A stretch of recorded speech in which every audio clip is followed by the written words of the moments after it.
A member representing Agege Constituency 1 at the Lagos State House of Assembly, Mudashiru Obasa, has been re-elected the Speaker for the third term.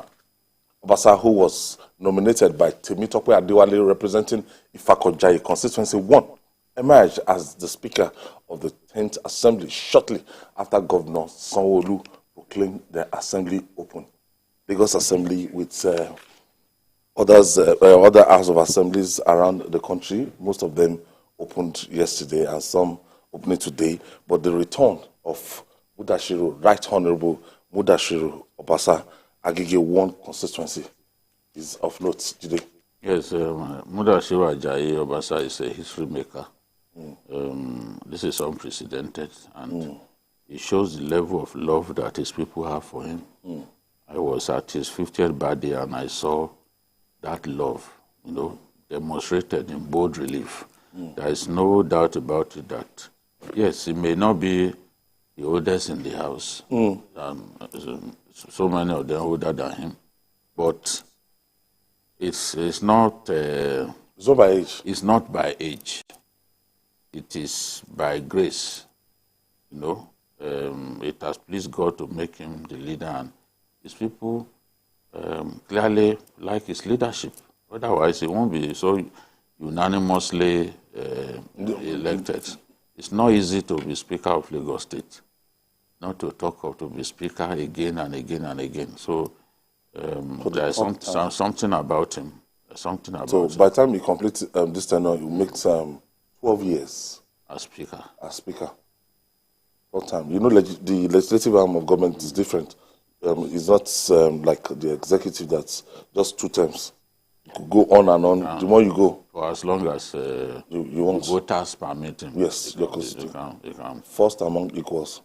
Obasa and the man in Borno State, Abdul Karim, the Speaker, they are 2 special people. They've been there for so long. Both of them have led the Conference of Speakers at one time. Yes. Obasa just last year or so, before the election, was the chairman of.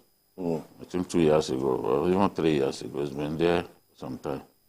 This is like a vote of confidence on the 39 other members given to Mudashiru Obasa. I think one thing impressive about his emergence, is the ability to manage the divergent tendencies. It wasn't as if there are other people that are not interested.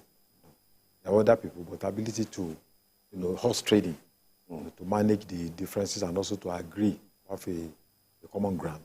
There's no doubt that somebody who has been there since 2015 as the Speaker of the House, you can't throw away his experience. And I think experience is key, when you are talking about managing the 40-member parliament. And I believe it's a very unique time in the history of Lagos State that Lagos State also has produced the president of this country. So, and I think one thing also important that we need to notice about Lagos is stability since 1999. It's been the same party, and I think that has helped growth and development. They have been able to manage internal contradictions. It's not as if they are not there.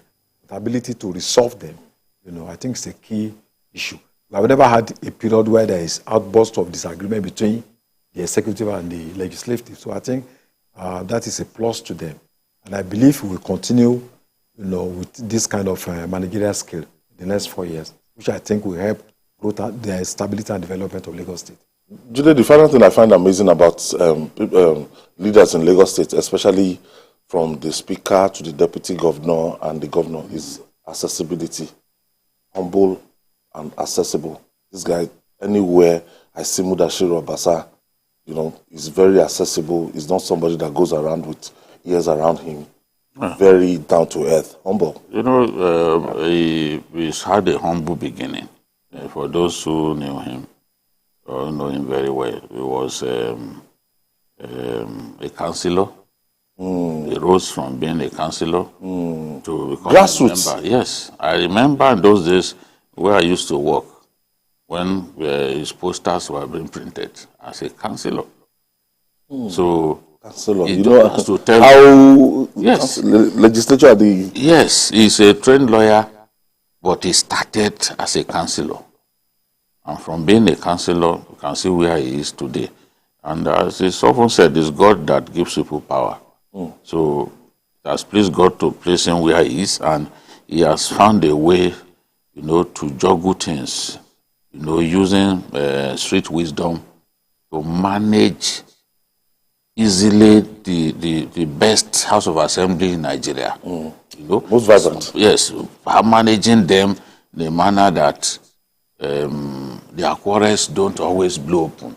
Just as you said, it's not as if they don't quarrel among themselves, but the thing is they are able to manage it within the family, and everybody returns home happy. And Lagos has a system that is not present in other places.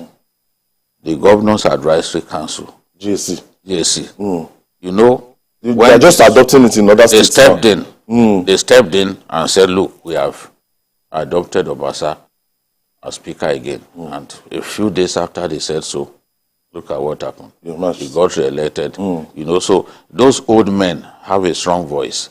Asiwaju has always pandered to them. Those are the representatives under a different governor. Yes. Under a different governor, they still have their voice, they still have their relevance. You know, so, and they step in, even when there are critical issues affecting the House, affecting Lagos, they will step in to say, look, this is how we want this resolved. They stepped in so many times, you know, and we can only pray for Mudashiru Obasa that he will continue to justify the confidence reposed in him by his colleagues. You know.